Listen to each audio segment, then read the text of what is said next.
ప్రస్తుతం మనతో పాటు మెదక్ చైర్మన్ శేఖర్ గౌడ్ గారు ఉన్నారు. శేఖర్ గౌడ్ గారు చెప్పండి, రోజు అంటే మెదక్ అనగానే మన కేసీఆర్ గుర్తుకొస్తారు.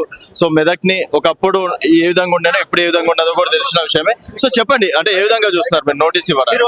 ఎంతో వెనుకబడి చేసిన మెదక్ ను ఈ రోజు అత్యంత అద్భుతంగా ఈ రోజు భారతదేశంలోనే ఒక ముఖ్యమైన జిల్లాగా, ఆదర్శవంతమైన జిల్లాగా, ఆర్థిక పరమైన జిల్లాగా చేయడంలో కేసీఆర్ ప్రభుత్వం, బీఆర్ఎస్ గవర్నమెంట్ చేసిన కృషి ఫలితంగా ఈ రోజు మెదక్ ఎంతో అభివృద్ధి చెందింది.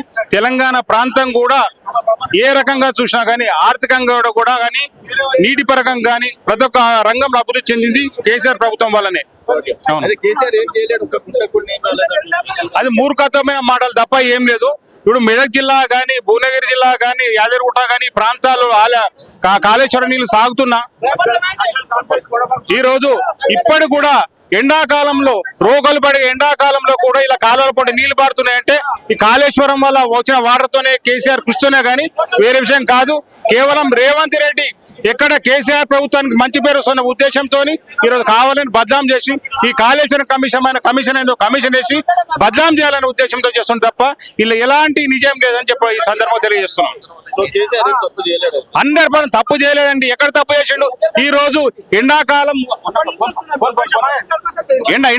వస్తే గ్రామీణ ప్రాంతాల్లో, హైదరాబాద్ ప్రాంతాల్లో నీటి కోసం పిందెలతో కొట్టుకున్న సందర్భాలు ఎన్ని ఉన్నాయి. పోలీసులు వచ్చి లాఠీ చార్జ్ చేసే సందర్భాలు కూడా నీటి కోసం ఉన్నాయి. కానీ ఈ రోజు ప్రతి ఒక్క ఇంటికి తాగునీరు అందించి ప్రతి ఒక్క పొలానికి సాగునీరు అందించిన ప్రభుత్వం కేసీఆర్ ప్రభుత్వమే. ఈ దేశంలో కూడా ఈ రోజు ఎంతో ప్రతిష్టాత్మకమైన ఒక TV channel world famous TV channel Kaleshwaram మీద ఒక ప్రజెంటేషన్ ఇచ్చిందంటే ప్రపంచంలో ఇంత మంచి పరిపాలన చేసిన ముఖ్యమంత్రి ఎవరు లేరు, అటువంటి ప్రజా నాయకుడు ఎవరు లేరు.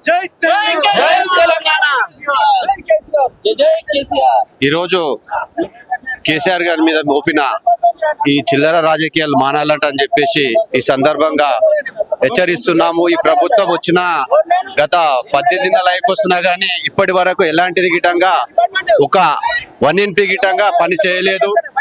15,000 కోట్ల రూపాయలు అప్పు తీసుకొచ్చి ఏం చేసిండో ప్రజలకు ఆల్రెడీ తెలుస్తున్నది. ఇలాంటి దొంగ ప్రభుత్వాన్ని ఈ ప్రపంచంలో ఎక్కడా లేదని చెప్పేసి ప్రతి ఒక్క మీడియా ద్వారా అందరికీ ప్రజలకు పోవాలని చెప్పేసి తెలియజేస్తున్నాను. షాద్నగర్ నియోజకవర్గంలో కూడా అంజయ్య యాదవ్ గారు చేసిన 10 సంవత్సరాల డెవలప్మెంటే ఉన్నది కానీ ఇప్పటి వరకు 1 రూపాయి కూడా ఆయన డెవలప్మెంట్ చేయలేడు. చటాన్పల్లి గేట్ అని చెప్పిర్రు, మొన్న ఏదో తూతూ మంత్రంగానే చేసిర్రు. అది ఇప్పటి వరకు ఎలాంటి గిటంగా పని చేయలేరు. ఇవాళ కేసీఆర్ గారి మీద మోపిన ఈ నిందని బరాబరి ప్రజలు బుద్ధి చెప్తారు, రేవంత్ రెడ్డి గారికి బరాబరి బుద్ధి చెప్తారని ఈ మీడియా ద్వారా నేను హెచ్చరిస్తున్నాను.